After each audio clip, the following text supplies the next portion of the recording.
طاب يومكم أيها الأعزة، ودمتم رسالة عظيمة لكل الشعب العراقي في هذا اليوم الجميل ومن أرض الصويرة الطاهرة.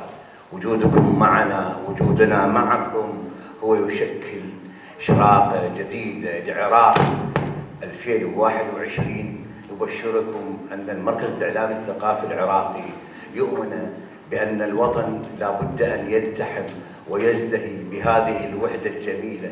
أولى مشاريع المركز الإعلامي الثقافي العراقي استهلها في هذا العام منطلقا من أرض الصويرة الطاهرة الطهور، ومنطلقا ومعززا بوجودكم، بل يؤمن أنكم تمثلون عمق الهوية العراقية.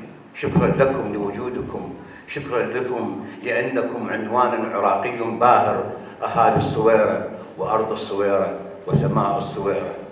ألف تحية من كل أعضاء المركز الإعلامي العراقي الثقافي بكل فروعه عبر العراق.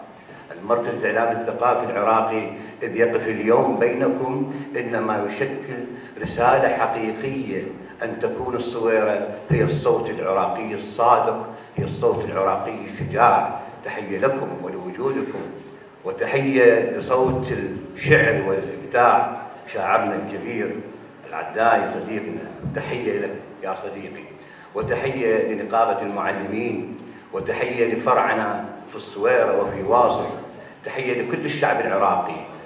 ونقول للجميع ونبعث رسالة للعالم أن العراق مقبل إن شاء الله على أن يتجاوز محنه ويتجاوز هذا الألم الذي نمر به، منطلقين ومؤمنين بأننا إذا ما تكاتفنا وجلسنا وقلنا الشعر وفكرنا وغنينا وتذاكرنا وتآزرنا، إنما نحن سنبني عراقا بلا جراح، عراقا مزدهرا.